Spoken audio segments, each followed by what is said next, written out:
नमस्कार, आप देख रहे हैं छत्तीसगढ़ की खास बुलेटिन। मैं हूं आपके साथ पल्लवी जम्वाल। तो आइए नजर डालते हैं आज की कुछ खास खबरों पर। स्वास्थ्य मंत्री टीएस सिंहदेव ने प्रदेश वासियों को दिवाली पर्व की बधाई दी। वहीं उन्होंने लोगों से कोरोना से बचते हुए त्योहार मनाने की सलाह दी। इसके साथ ही उन्होंने कोरोना हमारे जीवन में नया है, इस शताब्दी में नया है, इससे बचते हुए शारीरिक दूरी बनाकर मास्क लगाकर त्योहार मनाने की भी सलाह दी। की वजह से भी कुछ सावधानियां भी रहेंगी। क्या अपील करेंगे और आप स्वयं दिवाली कैसे मनाने जा रहे हैं? दिवालियां ऐसे भी एक तो खुशी के त्योहार के रूप में, वो खुशी तो सदैव रहेगी।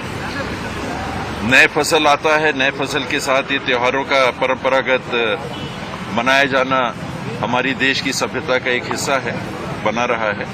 वो बातें रहेंगी। जहां तक नई बात आपने कहा, तो कोरोना हमारे जीवन में नया है, इस शताब्दी में नया है, तो उस बात को ध्यान में रख के एक यथासंभव शारीरिक दूरी बना के, जरूर मास्क पहन के, और दिए जितने भी जलाएं, पटाखे जितने कम हो, वो शायद अच्छा रहेगा। सर, आप स्वयं कैसे?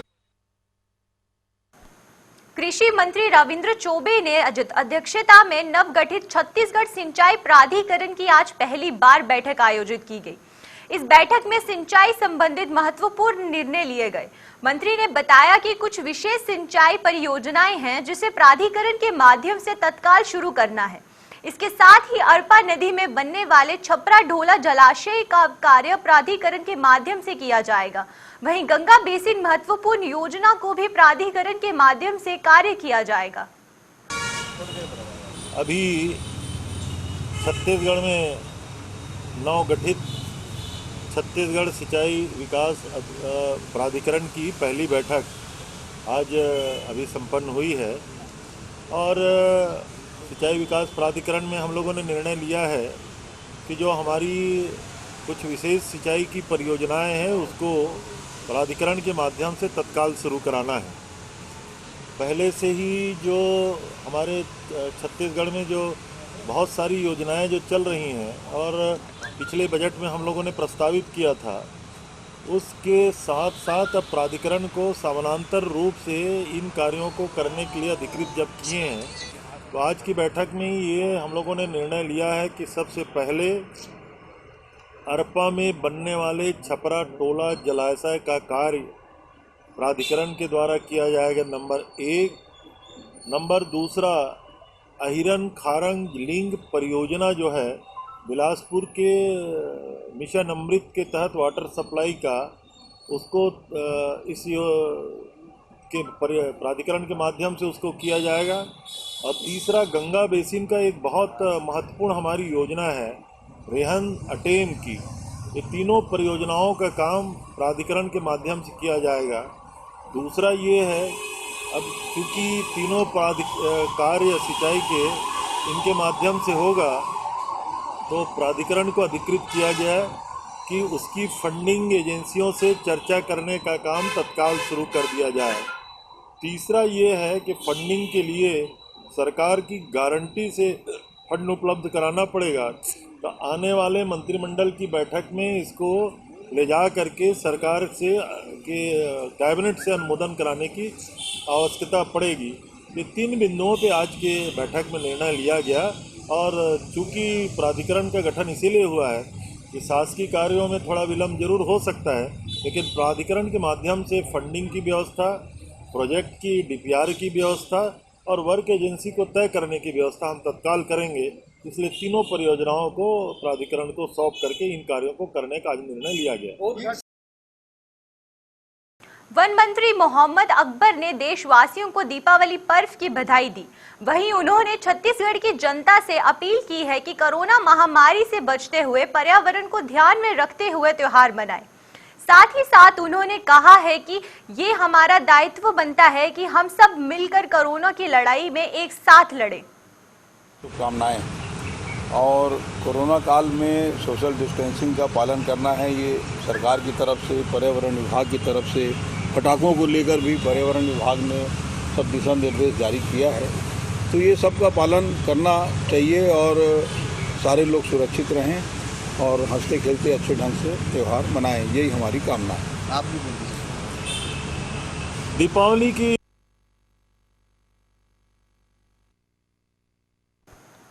छत्तीसगढ़ में धान खरीदी को लेकर कांग्रेस की भूपेश सरकार और विपक्ष के बीच तनातनी जारी है। रविंद्र चौबे ने बारदाना को लेकर भाजपा पर पलटवार किया है। रायपुर में बीजेपी के बारदाना गिफ्ट करने के बयान पर उन्होंने कहा है कि ये बारदाना वे प्रधानमंत्री मोदी को भेजेंगे और लिखेंगे कि छत्तीसगढ़ में भाजपा चाहती है कि धान की खरीदी 2500 रुपए में हो और जो केंद्र सरकार ने समर्थन मूल्य से अधिक दर पर किसानों से धान खरीदी पर रोक लगाई हुई है, उस आदेश को केंद्र सरकार वापस ले।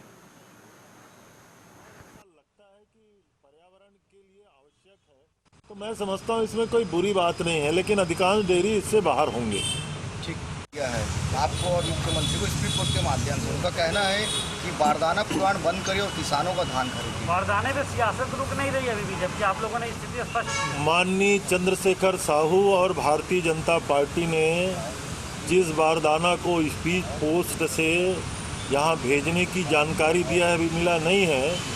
जैसे ही मिलेगा मैं उनकी ओर से और समूचे भारतीय जनता पार्टी की ओर से इस देश के परम सम्माननीय प्रधानमंत्री श्री नरेंद्र मोदी जी को बारदाना भेजूंगा और आग्रह करूंगा कि भारतीय जनता पार्टी भी चाहती है कि छत्तीसगढ़ के किसानों को माननीय मुख्यमंत्री भूपेश बघेल जी के द्वारा जो 2500 रुपया क्विंटल दिया जा रहा है, उसी भाव में धान की खरीदी किया जाए।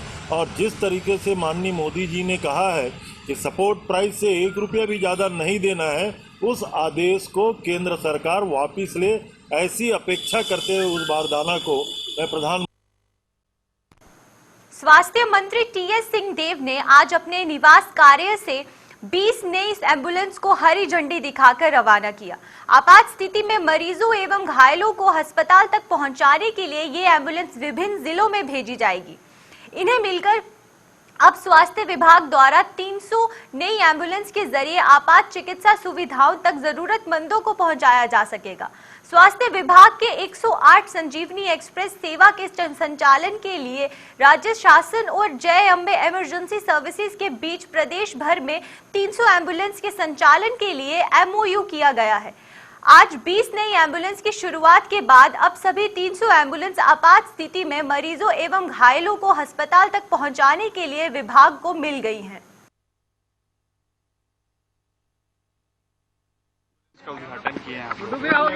आज ये अंतिम खेप 108 की गाड़ियों की रवाना हुई है। 300 गाड़ियां नई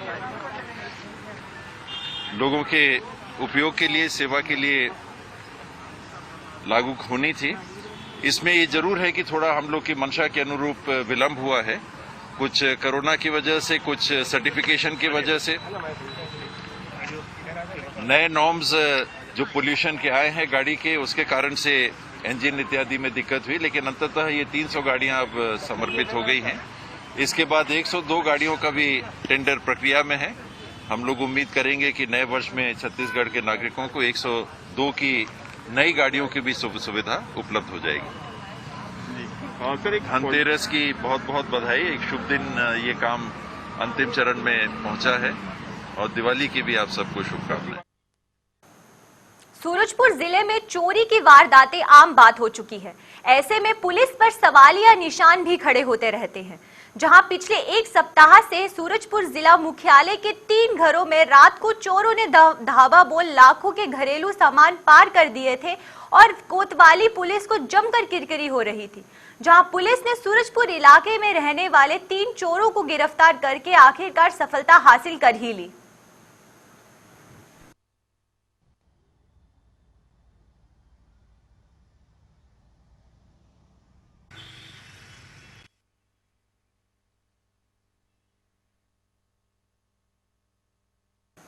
आज पूरे प्रदेश में 23 नई तहसील के शुभारंभ के साथ सूरजपुर जिले में भी लटोरी के नए तहसील की शुरुआत की गई है। जहां सूरजपुर ब्लॉक के लटोरी में तहसील के अभाव में क्षेत्रवासियों को 40 से 50 किलोमीटर की दूरी तय कर सूरजपुर तहसील कार्यालय के लिए जाना पड़ता था। जहां ग्रामीण परेशानियों से दूरी को तय करने के बाद तहसील के चक्कर काटने को लेकर परेशान रहते थे। ऐसे में लटोरी के एक तहसील खुल जाने से क्षेत्र के 28 हल्का के 64 ग्राम पंचायतों को इसका लाभ मिलेगा।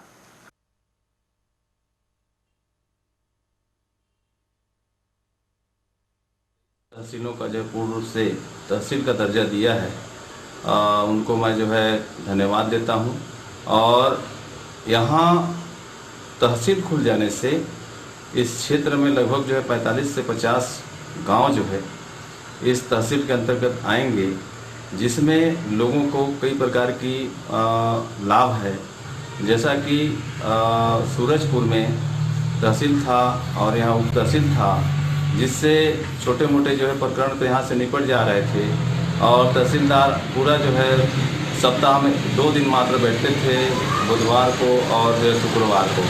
अब जो है लगातार यहाँ बैठेंगे और हमको जो सूरजपुर जाना पड़ता था, अब वहाँ जो है इस क्षेत्र के ग्रामवासियों को, जनताओं को नहीं जाना पड़ेगा। यही जो है सारा चीज़ जो है उनका जो है समस्या का निदान हो जाएगा। देखिए, गैजेट में प्रकाशन होने के बाद जो राज्य के अंदर 23 नए तहसील बनाए गए हैं, उनमें से एक नया तहसील लटोरी तहसील हमारे यहाँ भी बनाया गया है, जिसमें 28 हलके हैं और 64 ग्राम हैं। तो एक नया तहसील बनने से लोगों का जो तहसील हेडक्वार्टर है वो पास में पड़ेगा, तो उनको अपने जो भूमि और राजस्व संबंधी ट्रांजैक्शन है, अपना नामांतरण के लिए, म्यूटेशन और पार्टीशन बंटवारे के लिए और सीमांकन के लिए उनको अपने दूसरे विभिन्न कार्यों के लिए ज़्यादा दूर नहीं जाना पड़ेगा, तो इससे उनको अधिक फायदा होगा। दीपावली का त्योहार अब गोबर से बने दियों से भी रोशन होगा।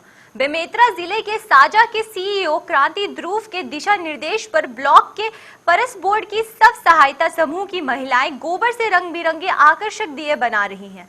इस गोबर से बने दिए का विक्रय बेमेतरा जिले कलेक्टर कार्यालय के अतिरिक्त साजा ब्लॉक के समस्त ग्राम पंचायतों सहित शाखीय भवनों के दिए जलाने हेतु दिया गया है। महिलाओं ने बताया है कि वह गोबर के दिए के अलावा गोबर के स्वास्थ्य, शुभ लाभ व मोमबत्तियां भी बना रही हैं। राष्ट्रीय ग्रामीण आजीविका मिशन के सहायक परियोजना अधिकारी ने बताया कि गोबर से दिए और अन्य सामग्रियों के निर्माण हेतु बेमेतरा जिले के 3 विकास खंड में आजीविका गतिविधि संचालित की जा रही है, जिसमें 50 महिलाएं शामिल हैं। अब तक की बुलेटिन में फिलहाल इतना ही। हमें दीजिए इजाजत। नमस्कार।